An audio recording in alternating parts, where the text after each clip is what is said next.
Classificado para as oitavas de final da Copa do Brasil, Colorado já vira a chave. Pensa no Campeonato Brasileiro. O técnico Roger Machado ganhou um problema. Vitor Gabriel faz exames e preocupa o Colorado para a sequência, em especial para o duelo contra o Bahia pela Copa Libertadores na semana que vem. Quero falar também, gente, sobre o avanço por um reforço.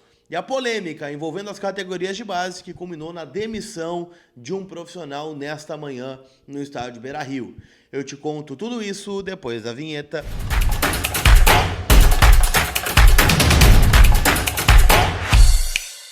Tudo bem, gente? Vamos trocar uma ideia então, afinal, né? Só vai dar like nesse vídeo quem tá classificado para as oitavas de final da Copa do Brasil. Afinal, né? O Colorado é o único representante gaúcho nesta competição, com uma vitória de 3-0 contra o Maracanã. Já falei bastante sobre ela, né? Lá no Vozes do Gigante. Enfim, né, o Inter cumpriu a sua obrigação. Poderia ter sido mais fácil? Poderia, né? Fica aquela preocupação em torno dos pênaltis perdidos, dos gols perdidos. Nós a gente tem que virar a página, né? Afinal, agora é Campeonato Brasileiro. Amanhã já estou embarcando para Recife. Afinal, né, tem Sport Recife e Internacional. Jogo importante pela rodada 10 do Campeonato Brasileiro. O Inter tá ali, né? Pertinho da zona, mas né, precisa vencer para dar um respiro e a gente poder focar 100% no jogo de quarta-feira. Aí decisão, né? Aí o bicho pega. Inter e Bahia pela Copa Libertadores, última rodada da fase de grupos. O Inter jogando por 2 resultados, né? Uma vitória ou um empate para avançar rumo às oitavas de final, e aí vira outra competição, né, lá depois do Super Mundial, assim como a Copa do Brasil também, né? O Inter põe aí, né, agora o seu nome entre os 16, né, que estão classificados. O Inter pode pegar CRB, Flamengo, Vasco, Botafogo, Cruzeiro, Fluminense, Atlético Mineiro, São Paulo, Bahia, Atlético Paranaense, Palmeiras, Red Bull Bragantino, Corinthians, CSA e o Retrô lá de Pernambuco. Então, sorteio ainda com data indefinida, mas os jogos devem acontecer no dia 30 de julho, na semana do dia 30 de julho, né? Deixa eu até pegar que dia é 30 de julho aqui para não falar besteira para vocês.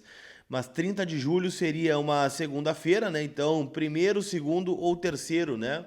1, 2 ou 3 de agosto, e o jogo da volta aí na outra semana, né? No dia 6, na semana do dia 6, 7, 8 ou 9, né? Os jogos de volta da Copa do Brasil, né? O Inter que está entre os classificados, bateu o Maracanã 3-0, 4-0 no agregado, né? Com o gol do Prato no jogo de ida lá da Copa do Brasil. E agora tudo é Libertadores e Brasileirão para o Inter, né? A primeira parte do objetivo foi cumprida, agora faltam outras duas.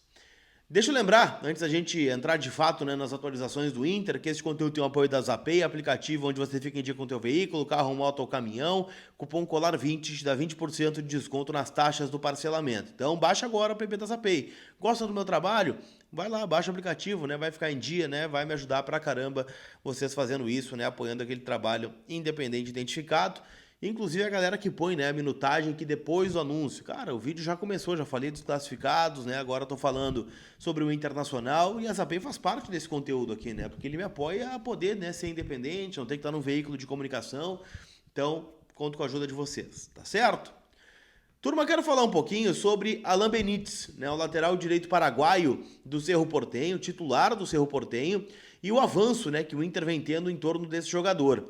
Conversei pela manhã com o Uriel Jugic, que é um repórter, né, que cobre aí o mercado de transferências sul-americano, e a gente trocou algumas informações, tá? E a informação que a gente tem é de que o Alan Benítez deve assinar um contrato com o Inter de 3 anos. O Alan Benítez é um jogador de 31, ou seja, terminaria o contrato aqui com 34 anos, e é um jogador que é visto, né, pela comitiva do Internacional como um jogador que se encaixa dentro do que o Roger propõe como modelo de jogo, né, um jogador um pouquinho mais ofensivo, né, de muita ultrapassagem, tem 5 gols, né, ou melhor, 2 gols e 5 assistências em 20 jogos pelo Cerro Porteño, jogou como titular todos os jogos da Libertadores e só está saindo do Cerro porque o Inter o procurou. Lá atrás ainda, né? A informação que eu tenho é que no dia que rolou o sorteio da Libertadores da América, da fase de grupos, onde a comitiva colorada foi ao Paraguai, o Inter aproveitou para conversar com o staff do Alan Benítez. E tinha a possibilidade dele chegar, inclusive, na última janela. Só que não deu tempo, né? O Inter teria um custo, né, para tirá-lo do Cerro, acabou não acontecendo, e agora ele poderá chegar sem custos aqui a Porto Alegre, com a possibilidade, né, desta assinatura de pré-contrato, e ele chegando, então, para conseguir dar sequência à sua carreira. O Alan Benítez é um jogador que tem uma admiração muito grande do D'Alessandro, né? Dizem, né, que o pai da criança acaba sendo o D'Alessandro, também com o CAPA, né, o Centro de Análise e Prospecção de Atletas, e ele chega para disputar com o Bryan Aguirre, porque vamos ser sinceros, né, hoje não existe disputa. O Natan fez um jogo razoável aí contra o Juventude, mas, né, tá aqui há um ano e não apresentou absolutamente nada. Então ele tá ali para compor, tanto que ontem nem relacionado foi, né? Então, em resumo, é isso. O Alan Benítez muito perto de chegar ao Inter num contrato de 3 temporadas. Mudando a nossa pauta aqui, eu quero falar sobre Vitor Gabriel. Afinal, né, o jogador saiu mais cedo ontem do gramado do Orlando Scarpelli, ainda no primeiro tempo. E a questão é, né, o Vitor Gabriel fará exames na chegada a Porto Alegre, se é que já não fez os exames. E o Inter tem, né, um pré-diagnóstico que é muito parecido com o que sofreu o Alan Patrick no Campeonato Gaúcho, lembram? Naquela lesão que ele teve jogando lá no 19 de outubro, em Juí, nas vésperas das decisões das fases finais, né, do Campeonato Gaúcho, ficou fora das semifinais contra o Caxias, voltou na arena, né, no jogo da primeira final, fez gol e jogou inclusive o segundo jogo também contra o Grêmio. O melhor cenário é um estiramento no tornozelo, tá? No ligamento do tornozelo, o que deixaria ele de fora aí de 2 a 3 semanas. Pela cena forte, né, de ontem, o Vitor Gabriel de muletas indo para o vestiário, indo para o banco de reservas, não conseguindo, né, firmar o pé no chão. Eu acho que é algo muito parecido com um cenário dele fora, né, nesses últimos jogos aí do primeiro semestre, envolvendo, né, Sport, Bahia, Fluminense e Atlético Mineiro. 4 jogos que faltam aí para a parada do Super Mundial. E voltaria depois em julho, aí com certeza 0 bala. Acho que isso é o que deve ser confirmado. Num pior cenário, né, se ele teve uma ruptura dos ligamentos do tornozelo, estamos falando de 3 meses. Então, não imagino que seja por aqui, tá? Mas é uma lesão que vai tirar ele por alguns momentos dos gramados. Então, o Vitor Gabriel deve sim virar um desfalque. Para o jogo de domingo contra o Sport, imagino, né, que o Juninho também vai ser preservado. Então, acho que vai jogar ou o Kaique Rocha ou o próprio Rogel, né, deve entrar em campo para o Inter, né, conseguir ter 100% da sua zaga titular contra o Bahia na quarta-feira, né? Porque é o jogo do ano, né? Vale as quartas de final, ou melhor, as oitavas de final da Copa Libertadores da América.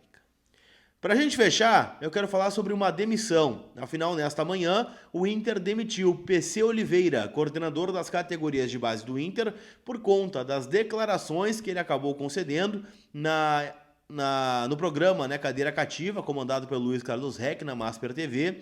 Ele falou, né, sobre o trabalho do Grossi, né, estar sendo agora limpo, né, pela nova administração das categorias de base do Inter, que tem ele, né, como um dos cabeças, o Fernando Reck, né, que esteve, né, agora contratado junto ao Juventude, antes dele o Jorge Andrade, e essa declaração não pegou bem, porque se falou até em Polícia Federal, né, dando a entender que tinha algumas irregularidades, né, dentro das categorias de base do Inter.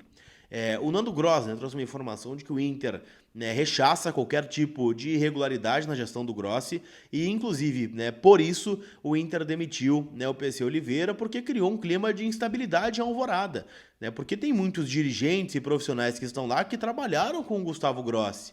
Então tá todo mundo envolvido, né, tem esquema na base do Inter, ficou toda essa questão, né? Então o PC foi desligado, o Gustavo Grossi concedeu, né, uma pequena entrevista ao Vozes do Gigante hoje, lá em vozesgigante.com.br tem essa matéria, e ele fala, né, fico longe de pessoas que não conheço, que não agregam qualidade e vivem confusos. São situações internas de autodestruição do nosso Inter. Tomara que algum dia as coisas sejam mais simples e sem espaço para os irresponsáveis dentro e fora do clube. Perguntado, né, se iria à justiça por difamação, ele foi categórico. Infelizmente, não tem multa econômica para a fala que ele disse, né, para a fala que ele teve no programa.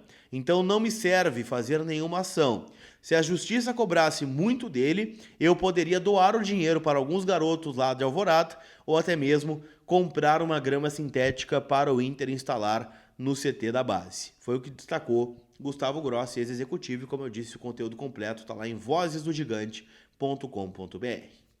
Tá certo, turma? Não esquece de passar no site da KTO, hoje poucos jogos, mas no sábado já tem Brasileirão, então vai lá, palpita, kto.bet.br, minha casa de apostas e pode ser a sua também. Tá certo? Lembrando, jogue com responsabilidade, lembrando que é uma casa proibida para menores de 18 anos. Tá bom? Aquele abraço, a gente se vê, fui!